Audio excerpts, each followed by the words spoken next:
Chapter 32. Destruction of the Army of Gajasura. Om Shri Ganeshaya Namaha.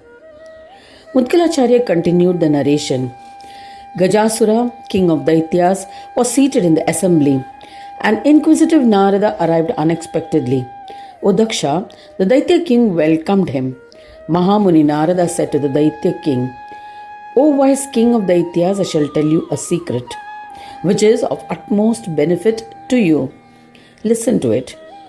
Devas and Munis have commenced the worship of Gajanana with devotion in the forest and have persuaded him to destroy you. The one who is destined to kill you has incarnated as the son of Parashara.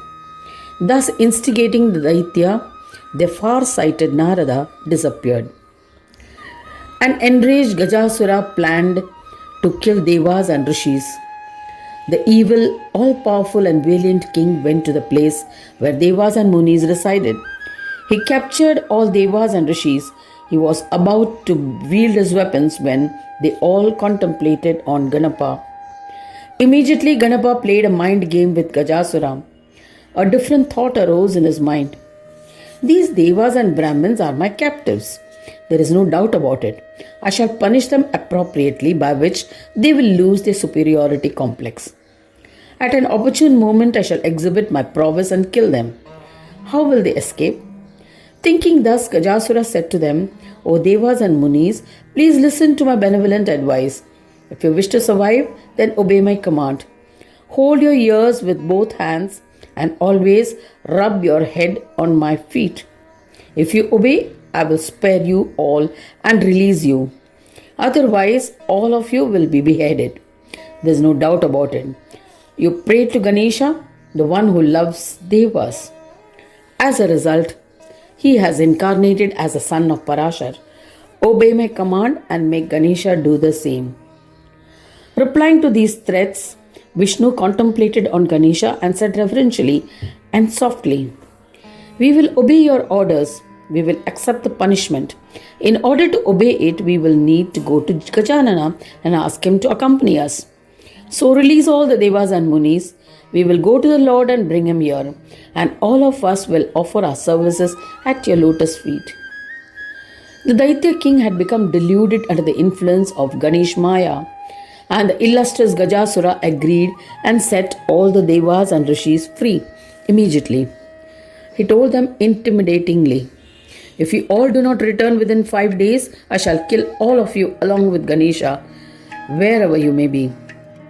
Agreeing to this condition, all of them went to the hermitage of Parashara. Seeing the Gajanana there, they performed a Dandavat Pranam. Parashar was astonished and performed the puja of all Devas and Munis who had arrived unexpectedly.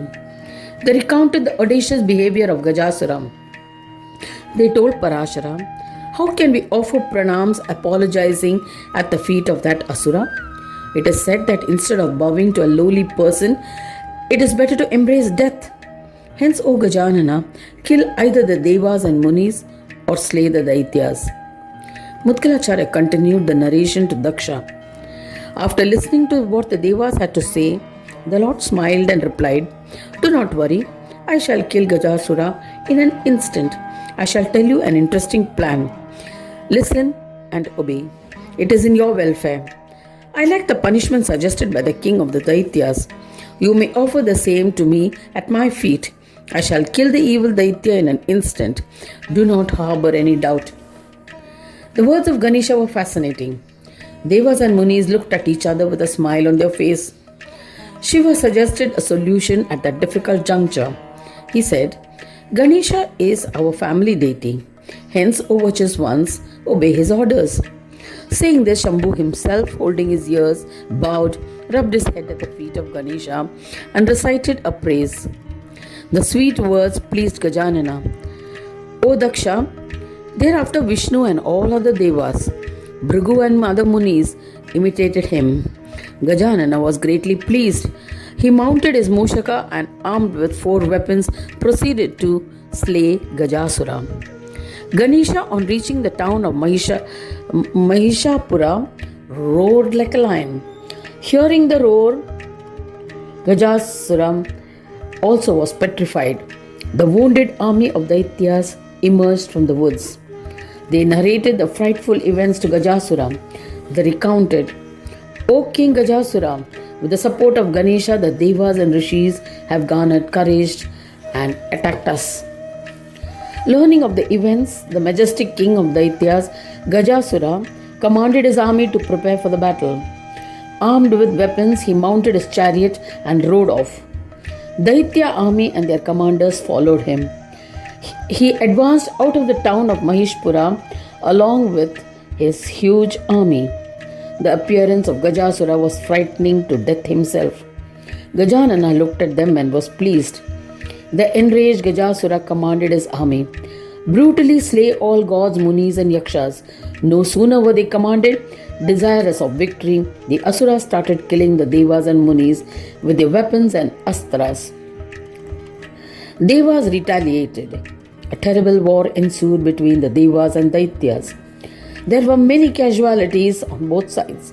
A river of blood flowed on the battlefield. Inflicted with wounds, Daityas were mutilated and collapsed on the battleground. Setting aside their pride, they hastily fled the battlefield in all directions. O Prajapati, the sight astonished the Daitya king. He summoned the reserve army of Daitya warriors who viciously attacked the army of Devas. But Indra and other Devas exhibited great valor and fought the Daityas.